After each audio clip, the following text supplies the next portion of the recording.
In the 14th century, Edward the Black Prince stood at the height of medieval English power, war hero, heir to the throne, and one of the most feared commanders of his time. But behind the victories at Crécy, Poitiers, and Najera lay a quieter story, the story of his children. Some lived only a few years, their names barely surviving in royal ledgers. One grew up to become a king whose reign ended in imprisonment and mystery, and one, born outside marriage, would die on a gallows for the blood in his veins. Today we look past the armies and battles to trace each of these lives from birth to legacy. This is the complete, chronological biography of the children of Edward the Black Prince, what they inherited, how they lived, how they died, and what remained after them. This is Whatever Happened to Edward the Black Prince's Children. Edward of Woodstock, known to history as the Black Prince, was the eldest son of King Edward III of England and heir to one of medieval Europe's most powerful thrones. Born in 1330, he earned his fearsome reputation through military campaigns in France during the Hundred Years' War, commanding English forces at the decisive victories of Crécy in 1346 and Poitiers in 1356, where he captured the French king himself. In 1361, at the age of 31, Edward married Joan of Kent, a woman 8 years his senior who had already been married twice before. Joan, known as the Fair Maid of Kent, was herself a member of the royal family, the daughter of Edmund of Woodstock, Earl of Kent, who was the younger brother of Edward II. This marriage brought together two branches of the Plantagenet dynasty and created one of the most prominent noble partnerships of the 14th century. The union between Edward and Joan produced three children who lived to receive names and recognition: Edward of Angouleme, born in 1365, Richard of Bordeaux, born in 1367, and Sir Roger Clarendon, an illegitimate son born around 1350 before the prince's marriage to Joan. Each of these children would face vastly different fates, from early death to kingship to execution, reflecting the turbulent nature of medieval royal succession and the particular challenges facing the Plantagenet dynasty in the late 14th century. The lives of these children matter because they represent the end of one of England's most successful royal lineages. Edward the Black Prince, despite his military achievements and political prominence, would see his direct, legitimate line effectively extinguished within a generation of his own death. Understanding what happened to his children provides insight into the succession crises that would eventually lead to the Wars of the Roses and fundamentally reshape English kingship. Edward of Angouleme was born in January 1365 in the city of Angouleme, in the heart of the Black Prince's territories in southwestern France. As the first legitimate son of Edward the Black Prince and Joan of Kent, his birth represented a crucial moment for the continuation of the Plantagenet dynasty. The infant was named for his grandfather, King Edward III, following the common practice of honoring the reigning monarch through the naming of potential heirs. The location of his birth was itself significant. Angouleme lay within the Duchy of Aquitaine, the vast collection of territories in France that formed the core of English continental holdings. The Black Prince governed these lands as Prince of Aquitaine, and the birth of a son there symbolically reinforced English claims to sovereignty over these disputed regions. Contemporary chroniclers noted the celebrations that marked the infant's arrival, with special masses held in churches throughout the duchy and gifts sent from across the English territories. From the moment of his birth, young Edward carried enormous political weight. As the eldest legitimate son of the heir apparent to the English throne, he stood third in line of succession, behind only his grandfather, King Edward III, and his father, the Black Prince. This position made him a figure of international diplomatic interest, with various European courts already considering future marriage alliances that might link their own dynasties to the English royal house through this infant prince. The young prince spent his earliest years at the court in Bordeaux, the administrative center of English Aquitaine. The Bordeaux court represented one of the most sophisticated centers of late medieval culture, where English administrative practices blended with French courtly traditions and the commercial wealth of the wine trade. Edward of Angouleme grew up surrounded by the mixture of languages, customs, and political concerns that characterized this unique Anglo-French environment. His household reflected his elevated status as a potential future king. Records from the Black Prince's administrative archives show regular payments to nurses, tutors, and household servants specifically assigned to the young prince's care. The infant was provided with clothing befitting his rank, including miniature versions of the elaborate robes worn by adult members of the royal family. His nursery was staffed with carefully selected personnel, including wet nurses drawn from respectable local families and servants whose loyalty to the English crown had been thoroughly established. The cultural environment of Bordeaux exposed the young prince to the intellectual currents of the late 14th century. The court attracted scholars, artists, and clerks from across Europe, many of whom would have had contact with the household of the heir's heir. This cosmopolitan atmosphere represented the kind of education that would have prepared Edward of Angouleme for eventual kingship, combining practical administrative knowledge with the cultural sophistication expected of medieval royalty. As Edward of Angouleme grew from infancy into early childhood, his position in the English succession became increasingly important for the realm's political stability. His grandfather, King Edward III, was aging, and his father, the Black Prince, though still in his 30s, had begun to show signs of the illness that would eventually claim his life. This meant that the survival and proper upbringing of young Edward represented crucial insurance for the dynasty's continuity. Had he lived to inherit the throne, Edward of Angouleme would have become King Edward IV, bringing the Plantagenet line into its fourth generation of direct male succession since Edward III's accession in 1327. His future reign was already being considered by English administrators and diplomats, who began factoring his eventual accession into long-term strategic planning. Marriage negotiations, territorial arrangements, and military alliances all took into account the assumption that this young prince would one day rule England and its continental territories. The diplomatic implications of young Edward's position extended throughout European courts.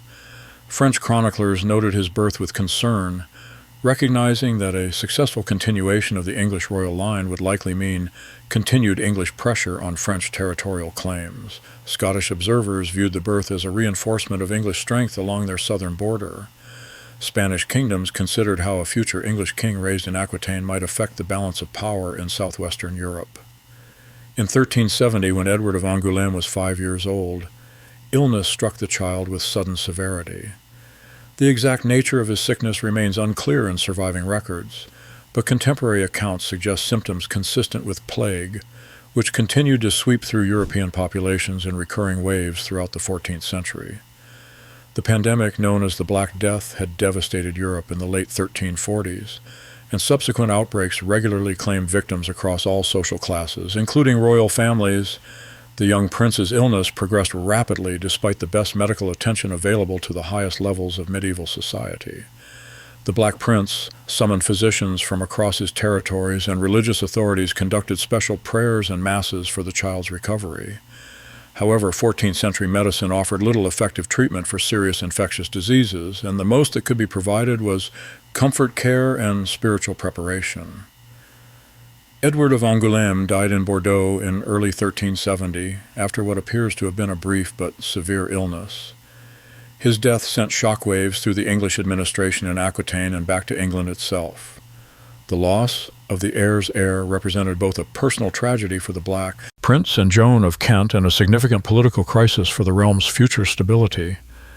The young prince was buried with full honors appropriate to his rank, though the exact location of his tomb became a matter of confusion in later centuries. Some records suggest burial in the Cathedral of Saint-André in Bordeaux, while others point to alternative locations within the city.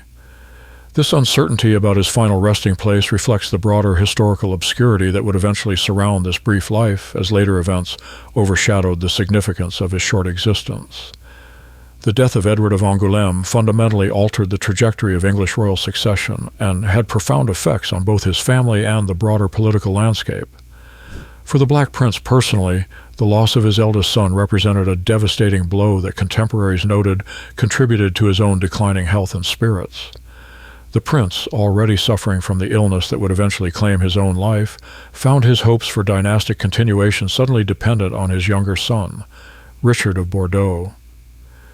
The political implications extended far beyond personal grief. With Edward of Angouleme's death, the succession passed to his younger brother Richard, who was only 3 years old at the time and had been born in Bordeaux rather than in England itself. This shift meant that the future heir to the English throne was a very young child with strong continental connections, but limited exposure to English political culture and institutions. The loss also eliminated what might have been a more stable succession scenario. Edward of Angouleme, had he lived, would have grown up as the acknowledged heir to his father's position, receiving the kind of systematic preparation for kingship that could have provided greater continuity when the Black Prince eventually died. Instead, the succession would now pass to a younger child who would require regency government for many years and whose ultimate fitness for rule remained entirely unknown. From a broader historical perspective, Edward of Angouleme's death represents one of those crucial turning points where individual mortality shaped the course of national history. Had he lived to inherit the throne, the subsequent development of English royal authority, the specific conflicts that emerged during Richard II's reign, and ultimately the dynastic struggles that led to the Wars of the Roses might all have unfolded very differently. The 5 years of this young prince's life, brief though they were, marked the last period when the Black Prince's lineage seemed securely established for the future. Richard of Bordeaux was born on January 6, 1367, in the English-held city of Bordeaux during the Feast of Epiphany. The date of his birth carried special significance in medieval Christian culture, as Epiphany celebrated the revelation of Christ to the Gentiles and was associated with divine kingship and royal authority. Contemporary chroniclers noted this timing as potentially prophetic, though whether they viewed it as auspicious or ominous varied with their later political loyalties. The location of Richard's birth in Bordeaux placed him squarely within the continental territories that formed such an important part of his father's identity and political power. Unlike many English princes who were born in traditional royal residences like Windsor or Westminster, Richard's first breath was drawn in the cosmopolitan wine-trading city that served as the administrative heart of English Aquitaine. This continental birth would later be used both to support and criticize his kingship, depending on the political needs of those making the arguments. As the second son of the Black Prince and Joan of Kent, Richard initially occupied a secondary position in the succession, behind his older brother Edward of Angouleme. However, his birth still represented crucial insurance for the dynasty's continuity, and he received all the ceremonial attention appropriate to a royal prince. The infant was baptized in Bordeaux's cathedral with great ceremony, attended by the local nobility and clergy who governed English Aquitaine under his father's authority. Richard's earliest years were spent in the sophisticated environment of the Black Prince's court in southwestern France. This period, from 1367 to 1371, exposed him to a unique blend of English royal traditions and continental European culture that would profoundly influence his later approach to kingship. The Bordeaux court maintained the formal protocols of English royalty while adapting to the practical requirements of governing a diverse, multilingual territory with complex feudal relationships. The young prince's household reflected both his royal status and the specific requirements of life in Aquitaine. His nurses and early tutors included both English personnel sent from the homeland and local staff familiar with the customs and languages of the region. This early exposure to French language and culture gave Richard a cosmopolitan outlook that distinguished him from previous English kings, though it would later be criticized by some English nobles as foreign contamination of proper royal character. Records from the Black Prince's administrative archives show careful attention to Richard's upbringing and education. Payments to his household staff indicate a substantial investment in his care, including specialized servants for his clothing, food, and early education. The young prince was provided with toys, books, and other materials appropriate to his rank, including miniature weapons and armor that would begin preparing him for his eventual role as a military leader. The death of Edward of Angouleme in 1370 suddenly transformed 3-year-old Richard from a secondary royal prince into the heir apparent's only legitimate son. This dramatic change in his position within the succession carried enormous implications for both his personal development and the future of the English monarchy. Overnight, a young child who had been important but not crucial became the sole hope for continuing the Black Prince's direct lineage. The shift in Richard's status required immediate adjustments to his household and education. His tutors now faced the responsibility of preparing not just a royal prince, but the future king of England for his eventual duties. This meant expanding his curriculum to include more intensive study of English law, customs, and political traditions, balancing his early continental education with preparation for ruling a specifically English kingdom. The political implications of Richard's new position extended throughout the English territories. Nobles, administrators, and foreign diplomats who had previously focused their attention on Edward of Angouleme now shifted their calculations to account for Richard's eventual inheritance. This included considerations of his youth, his continental birth and upbringing, and the specific personality traits that were beginning to emerge as he moved from infancy into early childhood. As the Black Prince's health declined during the early 1370s, plans were made to bring Richard to England to ensure his proper preparation for his eventual role as king. The journey from Bordeaux to London represented Richard's first direct exposure to the kingdom he would one day rule, introducing him to the political, cultural, and geographical realities of England itself. The young prince arrived in England during a period of significant political tension. His grandfather, King Edward III, was aging, his father, the Black Prince, was increasingly ill, and various noble factions were already positioning themselves for influence during what appeared to be an inevitable regency period. Richard's arrival at court introduced a new dynamic to these calculations, as nobles began competing for access to and influence over the future king. Richard's relationship with his father during these final years was necessarily limited by both his youth and the Black Prince's declining health. However, contemporary accounts suggest that the Black Prince took a direct interest in his son's education and development, particularly in matters of military training and royal ceremony. The prince's will, drafted during this period, made careful provisions for Richard's continued education and specifically emphasized the importance of maintaining the military traditions that had brought the Black Prince such renown. When the Black Prince died in 1376, followed by King Edward III in 1377, 10-year-old Richard ascended to the throne as Richard II. His coronation on July 16, 1377, made him one of the youngest monarchs in English history, requiring immediate establishment of a regency council to govern in his name until he reached maturity. The regency government was dominated by Richard's uncles, particularly John of Gaunt, Duke of Lancaster, and Thomas of Woodstock, Duke of Gloucester. These experienced nobles brought considerable political and military expertise to the governance of the realm, but they also represented potential sources of competition for royal authority. The young king's relationship with these powerful relatives would prove to be one of the defining features of his early reign and eventual downfall. Richard's youth at the time of his accession meant that he had little opportunity to establish his own political identity or build independent relationships with the nobility.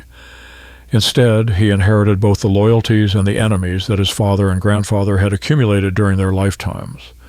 This inheritance included ongoing military commitments in France, complex relationships with Scottish neighbors, and domestic tensions arising from the social and economic changes of the late 14th century.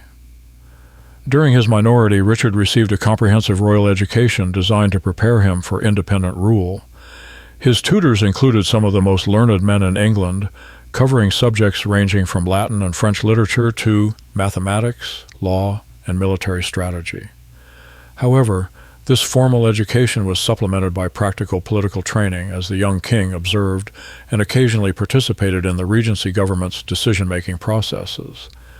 Contemporary accounts suggest that Richard demonstrated intelligence and cultural sophistication from an early age, showing particular interest in art, literature, and ceremonial aspects of kingship. He developed strong aesthetic sensibilities that would later influence his patronage of artists and architects, contributing to important developments in late medieval English culture. However, some observers noted that he showed less enthusiasm for the military training traditionally emphasized in royal education. The young king's personality, as it emerged during his teenage years, reflected both the cosmopolitan influences of his early life in Aquitaine and the specific pressures of his position as a child monarch. He demonstrated a strong sense of royal dignity and prerogative, possibly strengthened by his early exposure to the elaborate ceremonial traditions of continental courts. This emphasis on royal majesty would later become both a strength and a weakness in his dealings with the English nobility. Richard's first major test as king came in 1381 with the outbreak of the Peasants' Revolt, a massive uprising that threatened to overthrow the existing social and political order.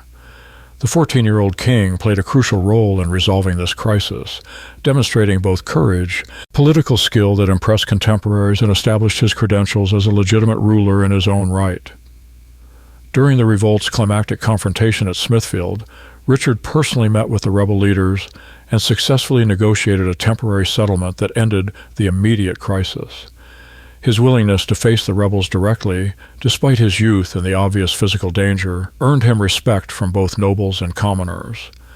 However, the subsequent suppression of the rebellion and execution of its leaders also introduced Richard to the harsh realities of medieval kingship and the necessity of sometimes using violence to maintain royal authority. The revolt's aftermath provided Richard with his first opportunity to assert independent political judgment, as he had to balance demands for harsh retribution against rebels with practical considerations of maintaining social stability. His decisions during this period reflected a growing confidence in his own political instincts and a willingness to override the advice of his regency counselors when he deemed it necessary. As Richard approached adulthood in the mid-1380s, tensions developed between the young king and a group of powerful nobles known as the Lords Appellant. These conflicts arose from disagreements over royal policy, particularly regarding the ongoing war with France, the king's choice of advisors, and the broader question of royal versus noble authority in English government. The Lords Appellant, led by Richard's uncle Thomas of Woodstock, criticized the king's reliance on court favorites whom they viewed as inappropriate counselors for a medieval monarch. They particularly objected to Richard's promotion of men like Robert de Vere, Earl of Oxford, and Michael de la Pole, Earl of Suffolk, whom they accused of corrupting royal judgment and pursuing policies contrary to England's traditional interests. The crisis came to a head in 1387-1388 with the merciless Parliament, during which the Lords Appellant effectively seized control of the government and executed or exiled many of Richard's closest advisors. This humiliating defeat taught Richard harsh lessons about the practical limitations of royal power and the necessity of maintaining noble support for effective governance. However, rather than moderating his approach to kingship, the experience appears to have strengthened his determination to establish absolute royal authority free from noble interference. During the 1390s, Richard gradually recovered and then expanded royal authority beyond the levels that had existed before the Lords Appellant crisis. This period of personal rule saw the king implementing new approaches to governance that emphasized royal ceremony, cultural patronage, and diplomatic, rather than military solutions to political problems. Richard's court during this period became increasingly elaborate and ceremonial, reflecting his belief that royal majesty could be enhanced through artistic and architectural display. He commissioned important works of art, including the famous Wilton diptych, which portrayed him under the protection of St. John the Baptist, St. Edward the Confessor, and St. Edmund. His patronage of writers like Geoffrey Chaucer helped establish new standards for English literature and cultural achievement. The king's approach to foreign policy during this period emphasized negotiation and marriage alliances, rather than the military campaigns that had characterized his father's and grandfather's reigns. This shift reflected both practical financial constraints and Richard's personal preference for diplomatic over military solutions. However, it also attracted criticism from nobles who viewed military conquest as essential to royal prestige and English national interest. Richard's marriages played crucial roles in both his political strategy and the eventual fate of his dynasty. His first marriage in 1382 to Anne of Bohemia, sister of the Holy Roman Emperor, strengthened England's diplomatic position in Central Europe and provided Richard with a supportive and politically astute partner. Anne's influence on the king appears to have been generally moderating, and her death in 1394 removed an important source of stability from his reign. The king's grief over Anne's death was intense and public, contributing to a growing perception that his emotional responses were inappropriate for a medieval monarch. His decision to destroy the palace at Sheen, where Anne had died, demonstrated the kind of impulsive behavior that concerned nobles about his fitness for continued rule. More practically, Anne's death without children left the succession uncertain and increased pressure on Richard to remarry quickly. Richard's second marriage in 1396 to Isabella of Valois, daughter of the French king, was primarily diplomatic, designed to cement a peace treaty between England and France. However, Isabella was only 6 years old at the time of marriage, making it impossible for the union to produce children for many years. This decision effectively postponed resolution of the succession question and may have contributed to noble concerns about the dynasty's future. During the later 1390s, Richard's exercise of royal authority became increasingly autocratic, as he sought to prevent any repetition of the humiliations he had suffered during the Lords Appellant crisis. He developed new royal ceremonies emphasizing his divine right to rule and required nobles to approach him with elaborate displays of submission. These innovations, while impressive to foreign observers, alienated many English nobles who viewed them as inappropriate departures from traditional English royal customs. The king's treatment of political opposition became harsher as his confidence in his own authority grew. He exiled or executed several nobles whom he viewed as potential threats, including some who had been involved in the earlier Lords Appellant movement. This campaign of retribution created an atmosphere of fear and uncertainty among the nobility, as individuals who had once felt secure in their positions found themselves potential targets of royal displeasure. Richard's conflict with Henry Bolingbroke, son of John of Gaunt, became particularly significant as it involved questions of inheritance rights that extended beyond the immediate participants. When Bolingbroke's father died in 1399, Richard refused to allow Henry to inherit the Lancastrian estates, instead keeping them for the crown. This decision violated traditional noble inheritance rights and suggested that the king viewed noble property as subject to royal discretion rather than legal entitlement. In 1399, while Richard was campaigning in Ireland, Henry Bolingbroke invaded England to reclaim his inheritance. The king's support collapsed with startling rapidity as nobles who had grown tired of his authoritarian rule and suspicious of his long-term intentions abandoned him for the returning exile. Richard's attempt to return to England and rally resistance failed completely, and he was captured and forced to abdicate in favor of his cousin Henry, who became King Henry IV. The circumstances of Richard's deposition revealed the fundamental weakness of his position despite years of apparently successful personal rule. His emphasis on royal ceremony and divine authority had failed to build the kind of practical political support necessary for effective medieval kingship. When tested by a determined challenger with legitimate grievances, Richard's government simply evaporated, leaving him isolated and powerless. Following his abdication, Richard was imprisoned at Pontefract Castle in Yorkshire, where he died in February 1400 under circumstances that remain disputed. The official account attributed his death to voluntary starvation, suggesting that the former king had refused to eat in protest against his treatment. However, contemporary rumors and later historical analysis have suggested that he may have been murdered on Henry IV's orders to eliminate a potential focus for rebellion against the new regime. Richard II's death marked the effective end of the Black Prince's legitimate male lineage, though the fallen king left no children to continue his line. His reign, which had begun with such promise during the Peasants' Revolt, concluded in failure and imprisonment, providing later historians with a complex example of medieval kingship's possibilities and limitations. The cultural achievements of Richard's reign, particularly in art and literature, provided a lasting legacy that transcended the political failures of his government. His patronage helped establish new standards for royal cultural leadership and contributed to important developments in English artistic tradition. However, these accomplishments were overshadowed in immediate historical memory by the political instability that led to his downfall and the dynastic conflicts that followed. Richard's reign also established important precedents for the relationship between royal authority and noble consent in English government.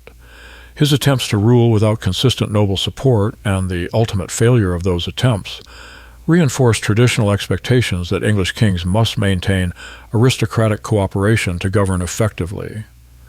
This lesson would influence royal behavior for generations, though later monarchs would continue to struggle with the balance between royal prerogative and noble privilege. Throughout his reign, Richard II maintained a complex relationship with his father's military reputation and political legacy.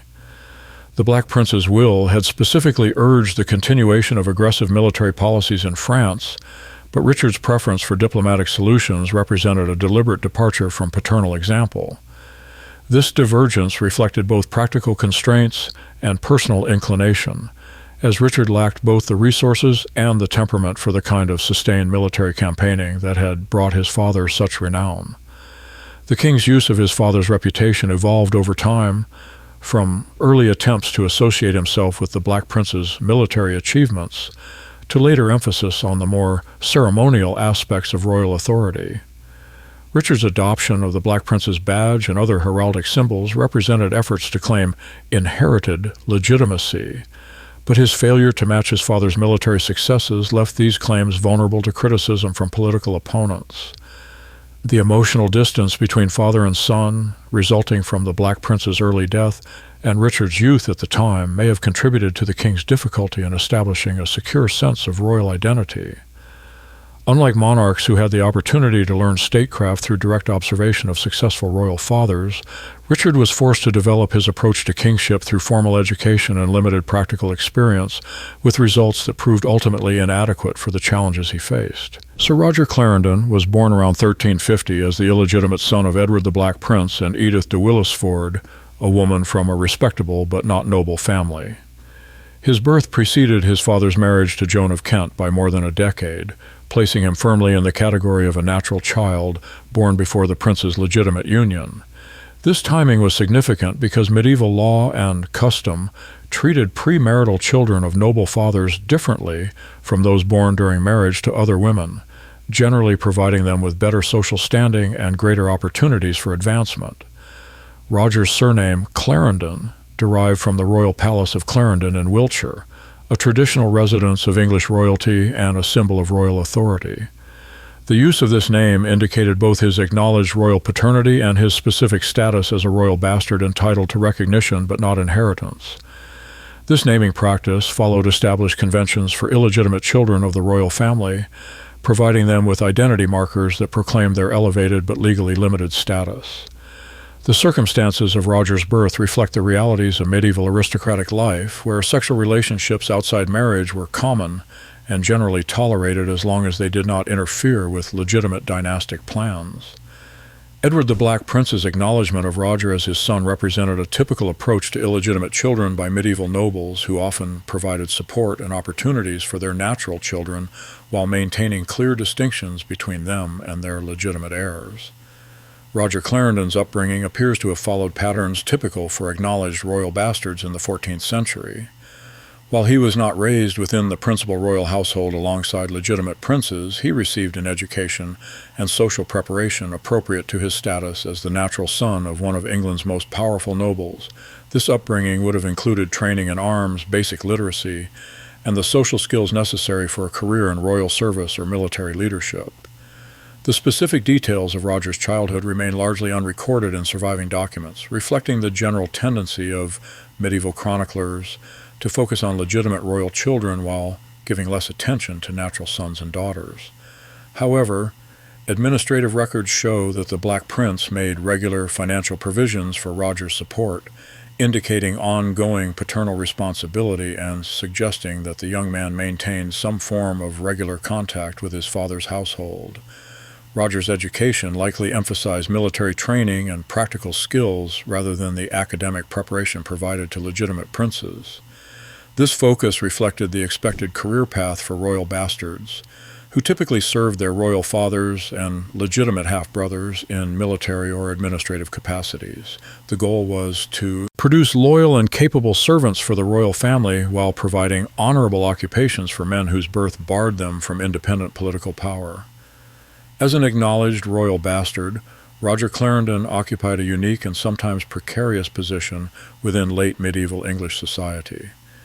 He was entitled to certain forms of recognition and support by virtue of his royal paternity, but he was also permanently excluded from inheritance and succession rights that belonged exclusively to legitimate children. This dual status provided both opportunities and frustrations that would shape his entire adult life. Roger's heraldic achievements reflected his complex social position. He was granted arms that incorporated elements of the royal coat of arms, but with specific modifications that marked his illegitimate birth.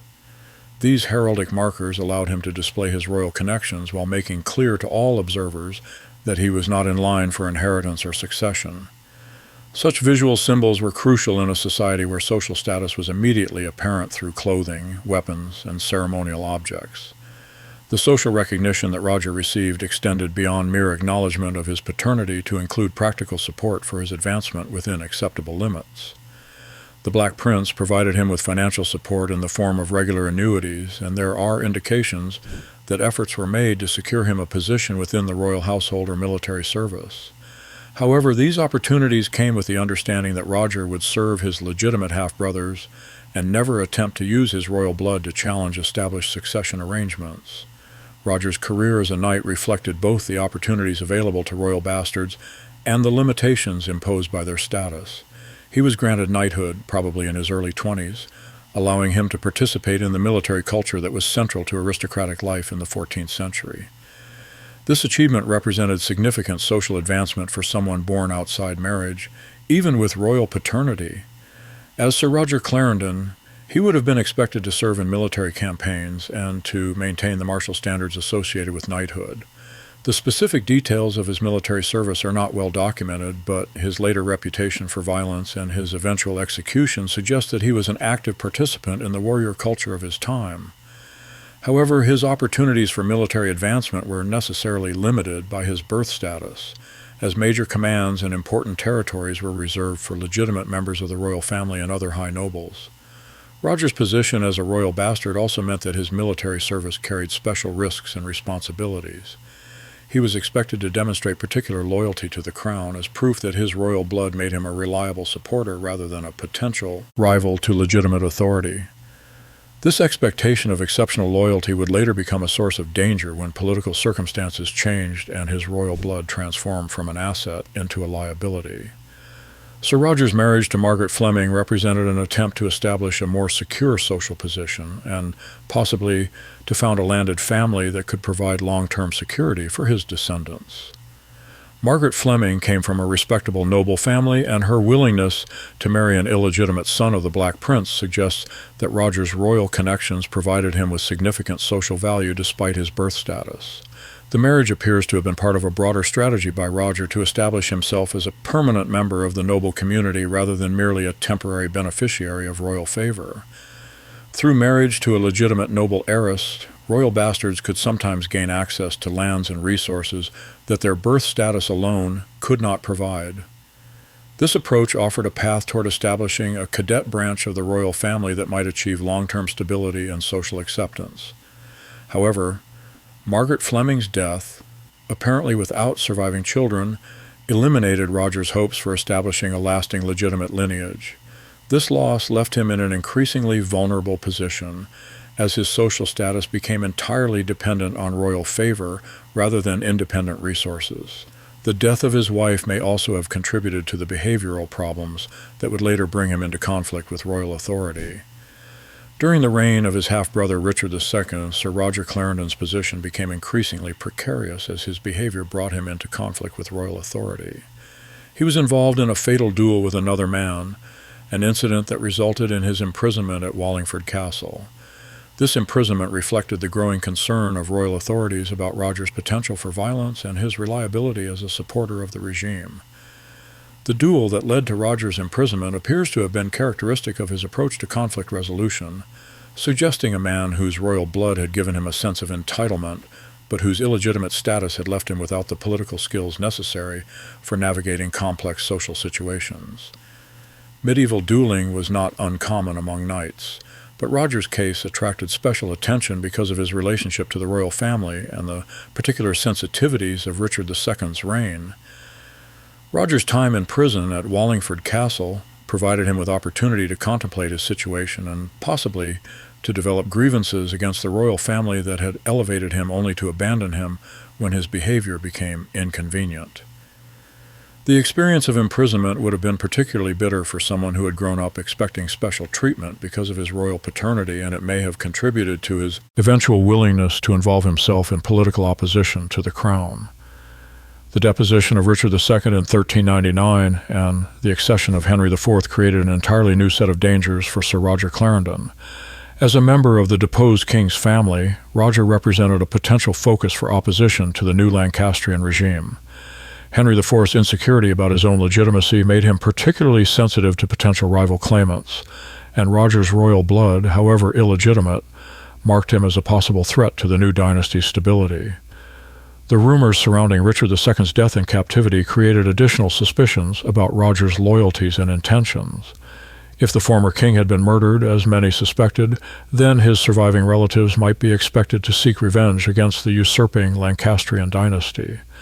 Roger's previous conflicts with royal authority and his reputation for violence made him seem particularly likely to involve himself in such opposition activities.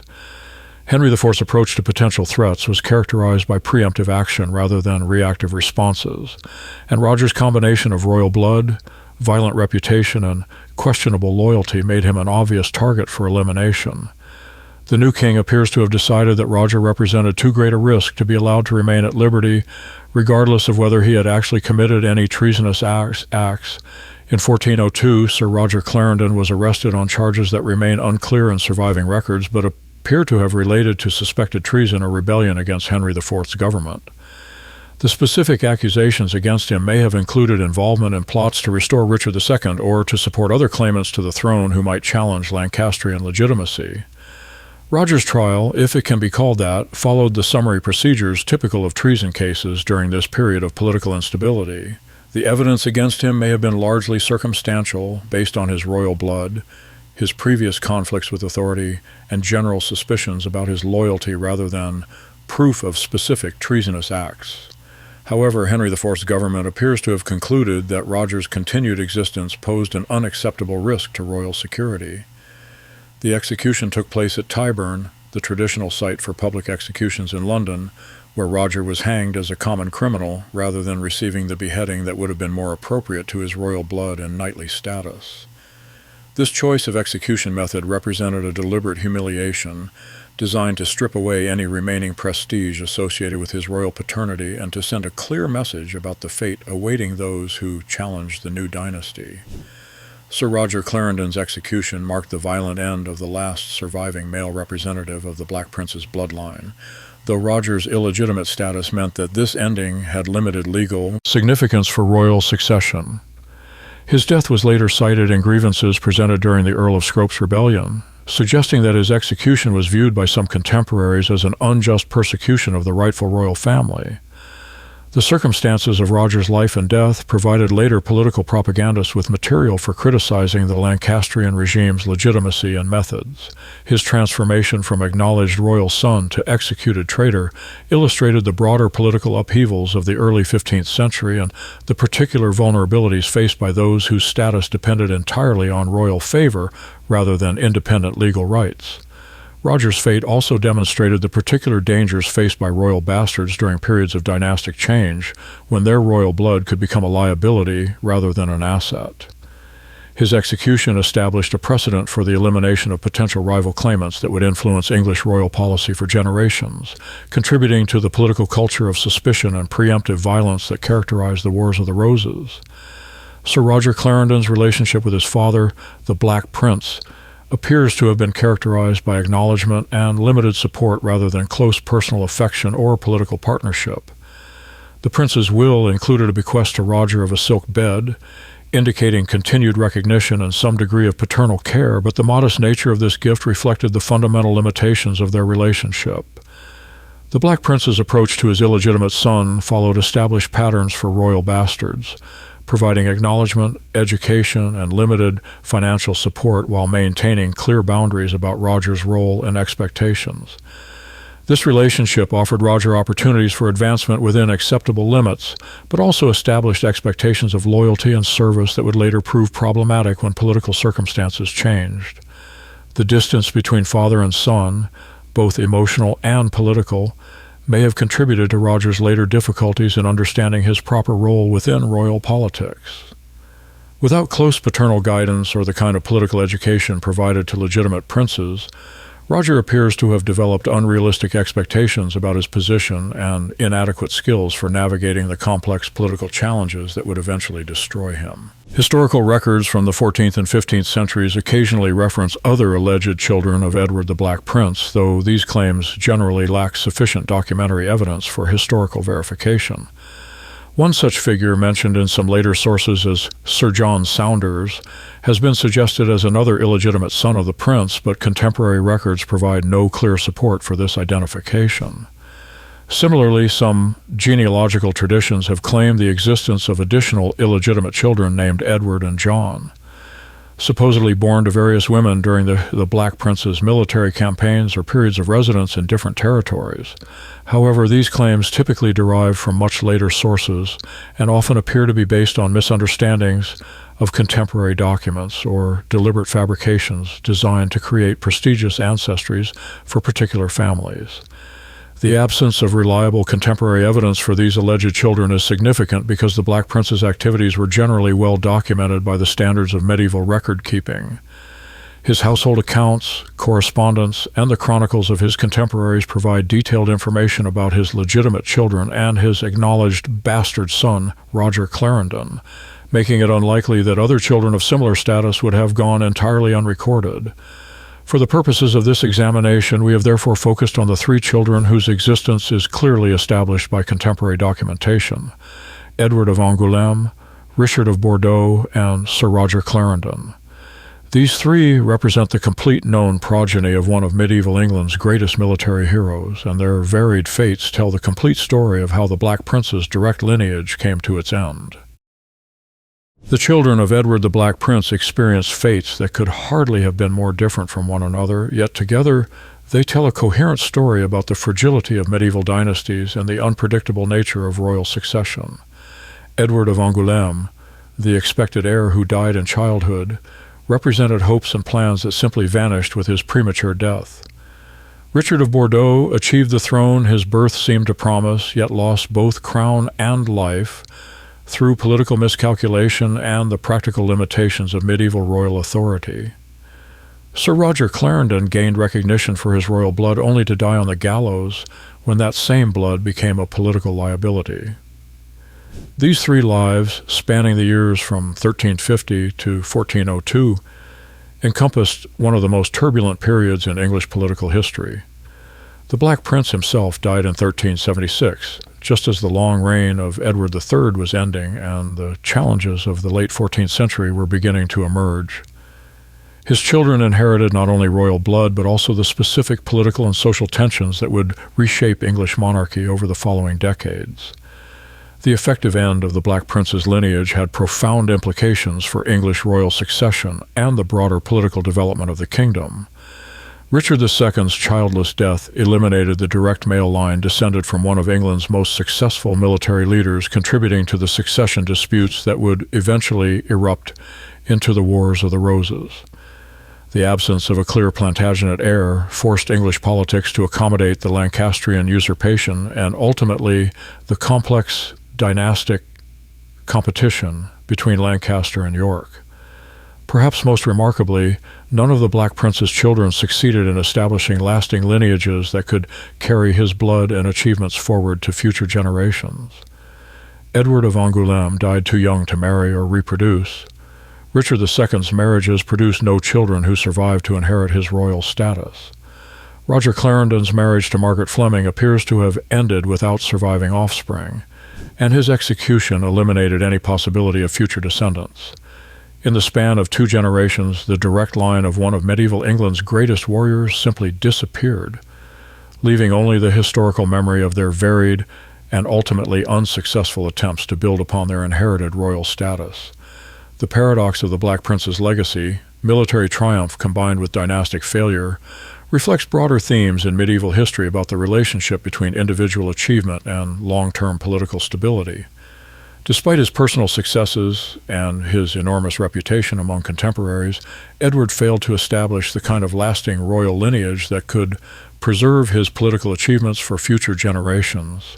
His children's stories serve as reminders that even the most successful medieval nobles remained vulnerable to the unpredictable forces of disease, political conflict, and simple biological chance that could eliminate entire family lines within a few decades.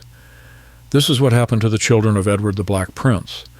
Brief lives that promised much, achieved varying degrees of success, and ultimately left little trace beyond the historical record of their existence and their failures to continue the lineage of their famous father.